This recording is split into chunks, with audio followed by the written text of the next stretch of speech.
On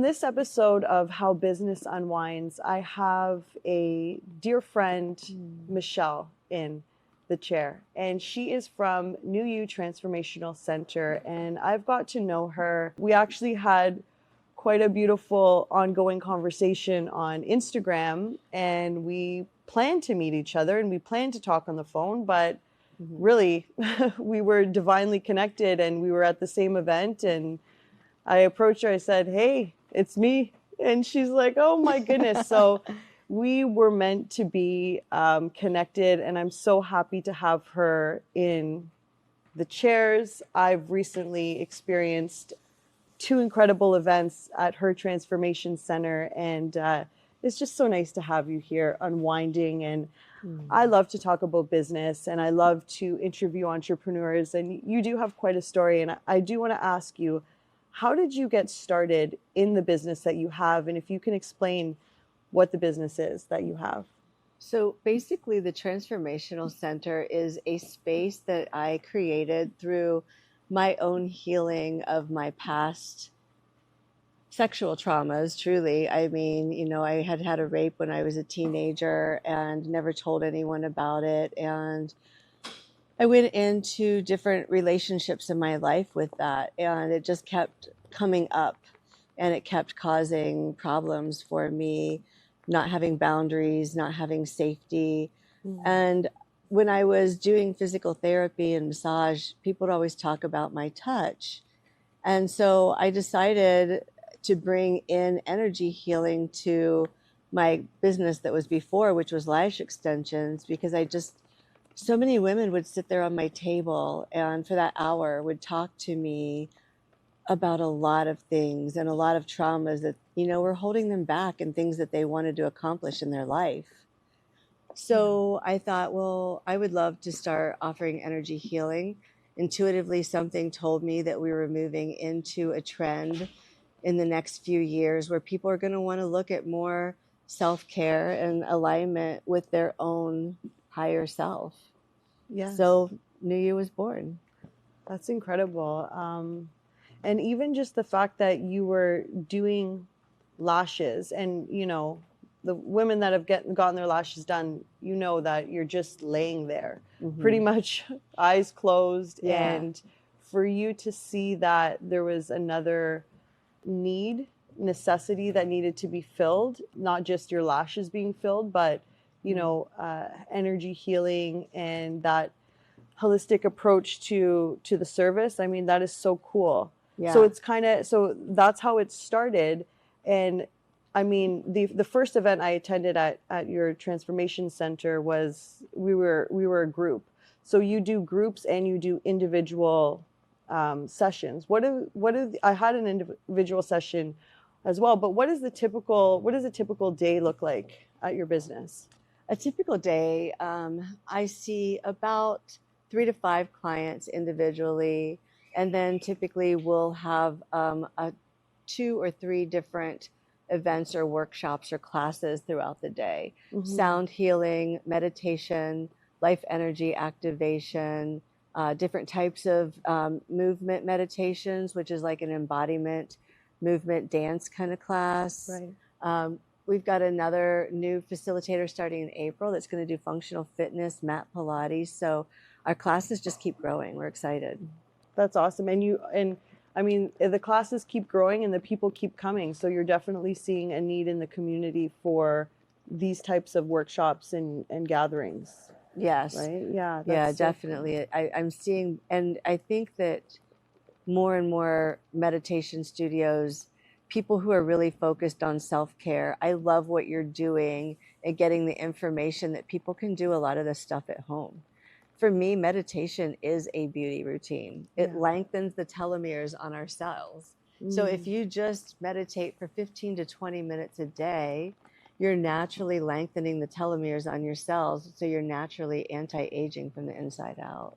That's wonderful. I feel like a lot of people, they don't even know where to start when it comes to meditating, but it's one of the most simple practices. And so I love how you are bringing awareness to that, and you're gathering people to meditate together and giving them the tools and the I feel like it's almost like once you meditate once and you're you're guided in a meditation, it kind of comes addictive, because you're not just doing it on your own and, am I doing it right? You have guidance. So I know the first time I was introduced to meditation, it wasn't a guided experience. And now I find myself, not every day meditating, but more and more, it's almost like my body craves that, like, calmness, that silence, that shutting down of the mind. And truly, that's where I get my best ideas. Well, if we think about it, how many people have had a problem and they're like, I'm going to go sit down and think about this problem and come up with a solution? Yeah. Usually those aha moments are when we're in that flow state and we're not thinking, we're being creative, we're just doing something that our mind isn't even actively thinking. And then just all of a sudden you're like, oh my gosh, I just had the best idea. Yeah. And meditation doesn't have to be completely quiet and still. Meditation can be in so many different ways. It's just allowing yourself to get into that state of flow and not thinking. You just let go. Yeah. That's it. Not thinking and not, over analyzing. Am I doing this right? My mind's wandering? That's really, really neat. So we discussed a little bit about self-care. Do you have any other self-care practices that you bring into your life that have helped you in business and just kind of stay grounded? I think movement. I think dancing has allowed a new aspect of myself to come out. And doing our vocal embodiment classes. Now I've been singing in my car. Wow. I think singing has been the one thing to really unlock my voice and allow me to have better communicative skills to really speak my boundaries, because my boundaries now are one of the most important sacred things that I can even speak about. Wow. And you're not talking about that you're a professional singer and you're coming from a singing background. You're talking about just releasing your voice. All sounds. Yeah. Humans are what put words into play. We had to think about the words to communicate what we wanted, but truly the universe doesn't really know words, they know vibrations. Right. Yeah. I always feel shy when it comes to letting out, sound in yoga or just breathing exercises, but letting it out is a sigh really empowering. out loud. Pardon me? Letting a sigh out loud. Yeah, like letting a sigh out loud, like, an audible sigh. Like, I do feel shy about that sometimes, but for who? Like, I question that. Who cares? Like, Right? who cares what I sound like, And that's like the self-care of discovery. Yeah. And I think a big part of what changed my business was really taking a hard look at myself and the way that I used to run business and the way that aligned with a growing consciousness. It was still stuck in the old paradigms of I'm the boss, so you do as I say. It has to be this way. These are the hours that it has to be. And now that I'm in more of a flow state, I think that just the individuals, the clients, the facilitators, it's all more in a better alignment. Does that make sense? 100%. Yeah. 100% it does. Well, it's respecting who you're working with too, and treating them like the human beings that they are, and that you're not some authoritative figure that, that's just what it is, right? In this world, there's the boss and then there's the employees, and just to have that common ground with your employees, I'm sure that they absolutely love working with you and for you, and going to the, higher purpose of what it is that you guys are trying to achieve in your business. Has there been a time where you've had a challenge or a setback that has really made you realize something or has propelled you into the next phase in life? Definitely. I remember I was in the transition of remodeling the business. I had the floors tore up. I had just, everything was a mess. There was paint everywhere. And the very first employee that I had hired was the last one to quit Oh, wow. during the transformation. And I was in the middle of a client when she did it. And I remember for the first time in my life, I fell to my knees and prayed to God. I never had an aha moment in my life. And I didn't grow up religious, and I've always known that there was a higher something. But this part of my business has been the most authentic change, the most sacred space that I've ever created. And now all I want to do is allow people to realize that I cried for 2 years, and it was just cleansing my soul. And so if you can come into NuYou and have a space to cry, scream, laugh, moan, whatever you need to do for that self-care and that higher power of thinking to come through, that's what we want to provide. That's amazing. What a safe, sacred place that you've created. What do you see as the future of NuYou? Because you've been in business for quite a while, but now it's taking new shapes. Where do you see yourself going with this? My biggest goal is to empower people to be as sovereign within themselves as possible. I love that. In all aspects of their life, what they put in their body, what they value, what they want to accomplish, what they see themselves as, how they want to nurture their family unit. I want to embrace the space for all of that. I love that so much. If you could share any piece of advice to an entrepreneur starting out, or someone that has been an entrepreneur and feels like giving up, is there any advice that you would give them? I think that everything in our lives is about vibrational resonance. And if you're out of resonance with the vibrations that are your internal highest alignment, and they do not align with the external environment around you, you are now at a higher risk for dis-ease in many spaces of your life. If an entrepreneur is doing something because the thinking brain says that's the way it's been done before and that's the way it should be done, I would invite some space and some time, some meditative thought processes to really open up a moment of seeing things from a different perspective. And really think, am I aligned with my heart center? Is this coming from a vibrational place in my center out of love?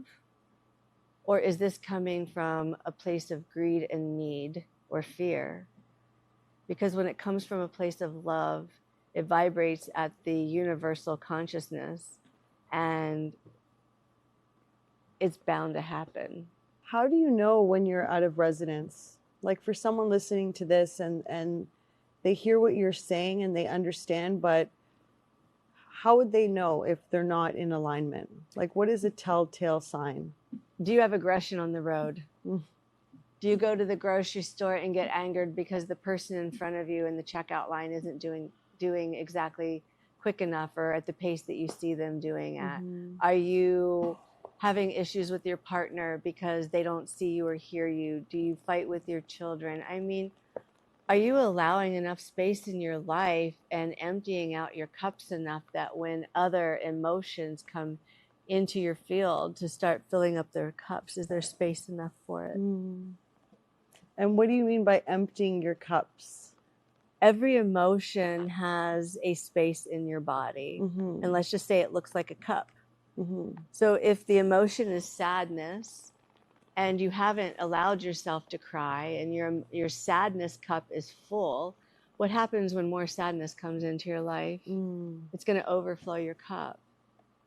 If your anger cup hasn't been allowed to be emptied, if you haven't felt heard or seen, and you feel angry about that, what's going to happen the next time somebody asks you to do something that you've already maybe expressed that you don't want to do? you're going to yell Yeah.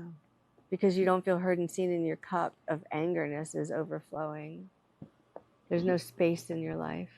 I really connect with that because I feel like for a long time I was just trying to be positive in all situations, and it did serve me in many ways, but it did bury a lot of things that I probably should have just dealt with in the moment.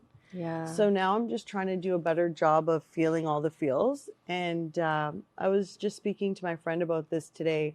Like when I'm feeling that I don't have a direction, because it always maybe looks like I have a direction and I'm in alignment, but when I actually feel like I don't have a direction and I'm feeling down, I pour deep into self-care. Like I go overboard, and it's just I just do all the things that I love to do, and it's as simple as taking the longest shower known to man, or just sitting and not feeling like I have to do anything or work or read or all the things that I usually do to make me feel accomplished. Yeah.